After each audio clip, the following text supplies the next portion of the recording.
खबरें अब तफसील से आपको बताएंगे। शुरुआत करेंगे कर्नाटक से। कर्नाटक में 15 सीटों पर ज़िमनी इंतखाबात के लिए वोट डाले गए, जहां आखिरी खबर मिलने तक शाम 5 बजे तक तकरीबन 60% वोटिंग दर्ज की गई। कुछ जगहों पर छुटपुट वाकयात के अलावा सब कुछ नॉर्मल रहा। हालांकि नताइज से पहले सियासी दावेदारी का दौर भी शुरू हो गया। जहां कांग्रेस ने रियासत में पार्टी के हक में हवा होने की बात कही, तो वहीं बीजेपी खुद के मजबूत होने की बात कर रही है। कांग्रेस और जेडीएस के दोबारा रिश्तों को आला कमान पर छोड़ने वाले दिनेश राव का कहना है कि आवाम बागियों को सबक सिखाने का मन बना चुकी है और अब वो बीजेपी के झांसे में आने को तैयार नहीं है। हालांकि रियासती वजीर आर अशोक के येदियुरप्पा हुकूमत की उसूलियाबियां गिनाते हुए भी नजर आए। बची हुई मुद्दत तक सरकार चलाने का दावा भी उन्होंने किया। वाज़ेह रहे कि रियासत में ज़िमनी इंतखाबात के दौरान एक बार फिर हुकूमत साजी को लेकर दावेदारी अब शुरू हो गई है। In Shivajinagar assembly in ward Sampangi Ramanagar ward number 110, day before the BJP senior leaders by force without his knowledge of where they were taking, what the intention was, had taken one of our corporators away to meet the chief minister. So it goes to show, and they took him without his knowledge to the chief minister, took a photo in front of the chief minister, put it in front of the media. He has not given any reaction to media, he has not given any statement to media, but it was portrayed that he left the Congress to join BJP on the eve of the election. And a wrong message was sent deliberately through media to the constituency and to Karnataka. So it goes to show now Mr. Vasant, who is our corporator, he yesterday itself rang up our candidate and our leaders and said that this is wrong, so that is what has happened, and I want to clarify, and I am not leaving the Congress, I am with the Congress. Update के लिए रुख करेंगे अपने नुमाइंदे जयपाल शर्मा, जो कि हमारे साथ लाइव जुड़ गए हैं बेंगलुरु से। जयपाल शर्मा, जरा बताएं तफसील से, आज उपचुनाव था और किस तरह का पूरा दिन आज रहा?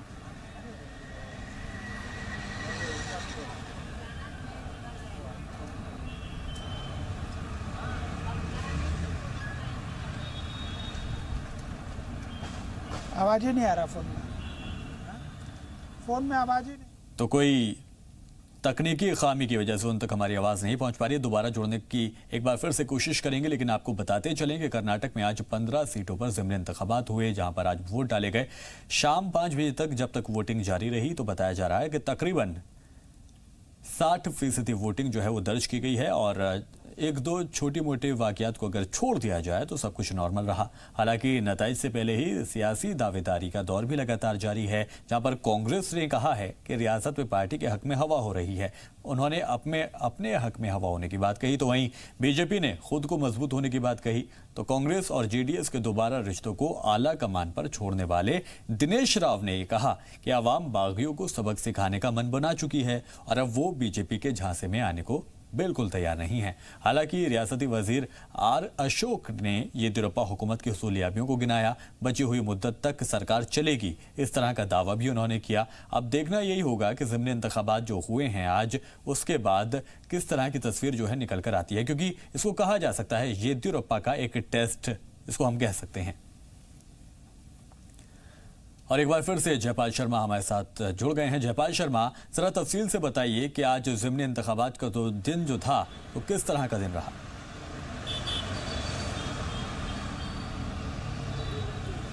जी देखिए, कर्नाटका के जो उपचुनाव हैं, दरअसल देखा जाए तो दोनों ही पार्टियों यानी कि भारतीय जनता पार्टी और कांग्रेस जनता दल सेकुलर, तीनों ही पार्टियों के लिए बहुत ही महत्वपूर्ण है। खास करके भारतीय जनता पार्टी के लिए, क्योंकि इस चुनाव के ऊपर में उनका पूरा अगली जो सरकार चलेगी, 2.5-3 साल का वक्त बचा हुआ है, वो पूरी सरकार का भविष्य टिका हुआ है। तो इसलिए ये पूरी 15 सीटों के ऊपर में आज मतदान हुआ। बेंगलोर शहर को अगर छोड़ दें तो यहाँ पर मतदान का प्रतिशत थोड़ा कम रहा है, बल्कि जबकि इसके अलावा जो जितनी बाकी जगह हैं वहाँ पर मतदान का प्रतिशत हम कह सकते हैं कि संतोषजनक रहा है। कुछ जगह पर तो बहुत ज़्यादा उत्साह भी नजर आया है। कुल मिलाकर के देखा जाए तो अभी तक जो हमारे पास 5 बजे तक के जो आंकड़े आए थे, उसके मुताबिक ओवरऑल मतदान जो है वो 60% रहा। दावे दोनों ही पार्टियों की ओर से हैं। भारतीय जनता पार्टी का दावा है कि वो अपनी सरकार बचा लेगी, यानी वो 8 से 12 सीटों की उम्मीद कर रहे हैं, जबकि वैसा ही दावा कांग्रेस की तरफ से भी है। वो भी उम्मीद कर रहे हैं कि उनको 10 से 12 सीटें मिलेंगी। कांग्रेस की बात करें तो कांग्रेस के लिए एडवांटेज ये है कि वो जो तमाम सीटें कांग्रेस या जनता दल सेकुलर के कब्जे में थी, भारतीय जनता पार्टी उनमें से कोई भी सीट इस पिछले विधानसभा चुनाव में नहीं जीती थी। ऐसे में उनकी पूरी उम्मीद है और साथ के साथ जो प्रचार किया गया है उसमें ये बताया गया है कि ये वो विधायक हैं जिन पर आपने पार्टी के ऊपर में और उन पर भरोसा करके भेजा था, लेकिन इन विधायकों ने इस्तीफा दे करके एक तरह से पार्टी को धोखा दिया, आपको धोखा दिया, इसलिए आपको इनको सबक सिखाना है। क्योंकि भारतीय जनता पार्टी का मानना यह है कि पिछली विधानसभा के अंदर में जो मत मिले थे वो भारतीय जनता पार्टी के पक्ष में थे, इसलिए जनता उनको पूरा सपोर्ट करे। तो दावे दोनों ही तरफ से हैं। मतदान अच्छा हुआ है, देखना होगा कि 9 तारीख को क्या आता है। जयपाल, ये जो उपचुनाव हुए हैं, ये जो ज़िमनी इंतखाब हुए हैं, उसको ये कहा जा रहा है कि येदियुरप्पा का ये टेस्ट है, ये एक परीक्षा है। आखिर क्यों कहा जा रहा है?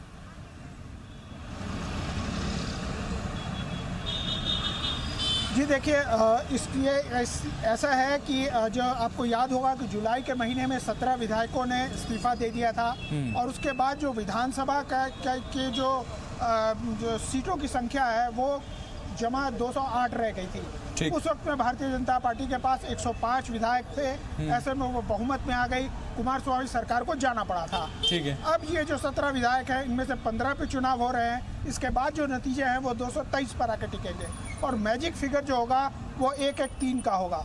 इसलिए जरूरी है कि येदियुरप्पा की सरकार जो है वो कम से कम 7 या 8 सीटें जीते। बिल्कुल। तभी जमशेद,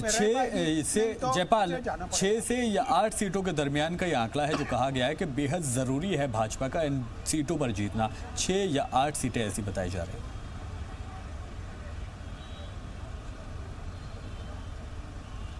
एक बार प्रश्न अपना फिर दोहराएं। मैं कह रहा था कि जिस तरह से भाजपा के लिए हम कह रहे हैं कि एक तरह अग्नि परीक्षा है और उसमें से बताया जा रहा है कि 6 से 8 ये तादाद है 15 में से कि 8 सीटें ऐसी हैं जिस पर जीतना बेहद जरूरी है भाजपा के लिए। वो कौन कौन सी सीटें?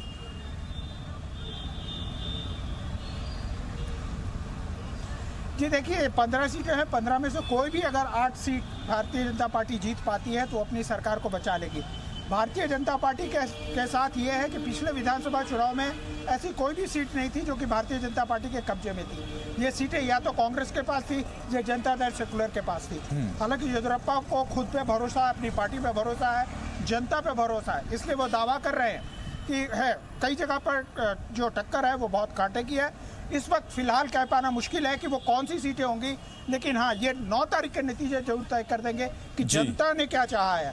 जनता ने अगर चाहा है कि वो येदियुरप्पा को बरकरार रखना चाहते हैं तो निश्चित रूप से उन्होंने मतदान उस तरह से किया होगा, और अगर वो चाहते होंगे कि नहीं, कुमारस्वामी और जो कांग्रेस की मिलीजुली सरकार थी वही सरकार बेहतर थी, तो वो एक बार फिर ऐसा मौका दे सकते हैं कि कांग्रेस जनता दल सेकुलर के साथ वापस लौट जाए। बिल्कुल। जयपाल, 2 सीटें ऐसी थी जिस पर कर्नाटक हाईकोर्ट ने रोक लगा दी थी, उस पर इंतखाब नहीं हुआ।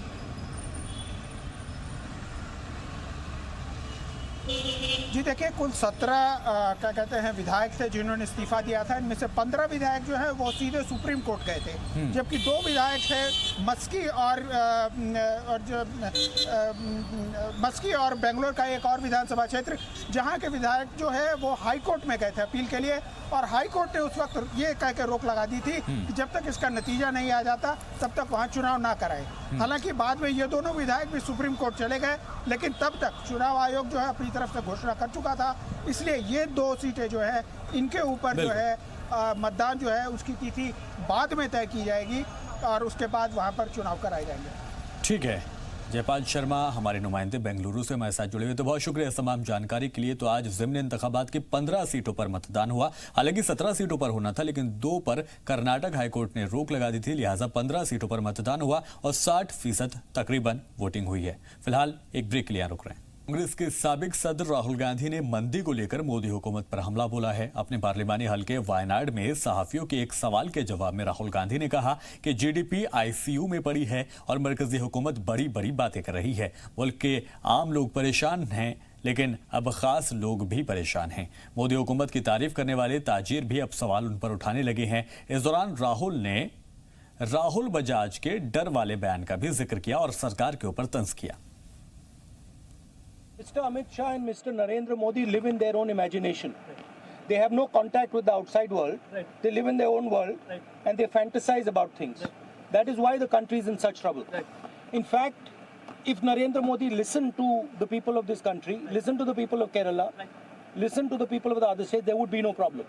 Mr. Narendra Modi's style of governance is to distract the attention of the people from reality.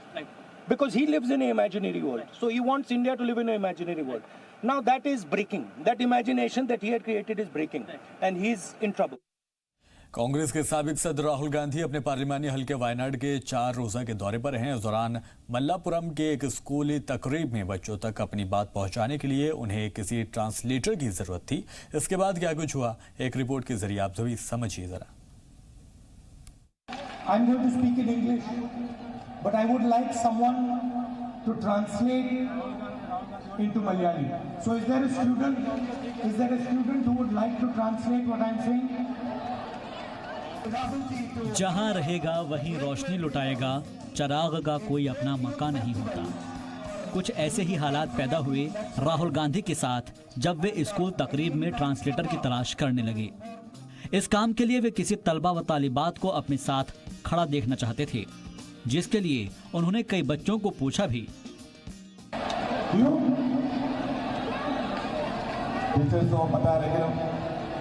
तभी एक शोर ने उनके चेहरे पर मुस्कान बिखेर दी। हिजाब से लिपटी शिफा नाम की ये छोटी सी तालिबा जब स्टेज पर पहुंची तो सभी के चेहरे पर मुस्कान बिखर गई।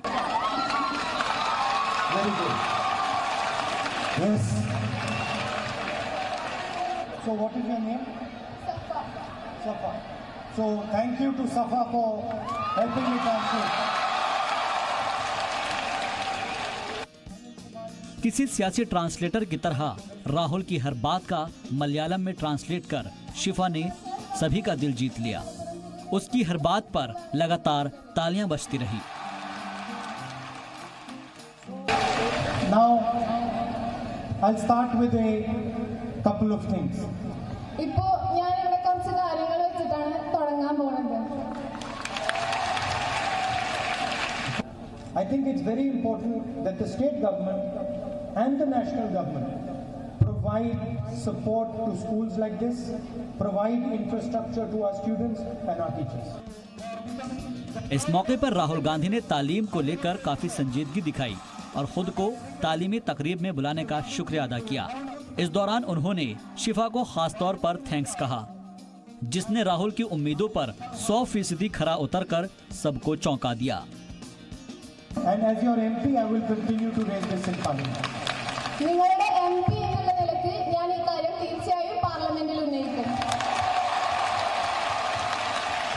But I will try and help you in whatever way I can.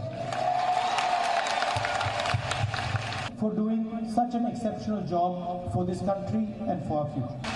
A big thank you to the students for inviting me here, and thank you to you for doing such a good job last week. तकरीब के बाद पूरे जलसे का मरकज बन चुकी शिफा से हर कोई मिलना चाहता था। असातिज़ा से लेकर मकामी लीडरान उसको मुबारकबाद देते नजर आए। तो मकामी MP राहुल गांधी ने दोबारा शिफा को स्टेज पर बुलाकर उसे शाबाशी दी। जी सलाम के लिए ब्यूरो रिपोर्ट के साथ मासूम सिद्दीकी। शहरियत तरमीमी बिल पर मरकज के रुख को देखते हुए अपोजिशन पार्टियां मुखालफत पर उतर आई हैं। कांग्रेस ने जहां खुद को किसी भी तफरीकी कदम के खिलाफ बताया तो वहीं MIM ने इसका मुआजना जिन्ना की 2 नेशन थ्योरी से किया।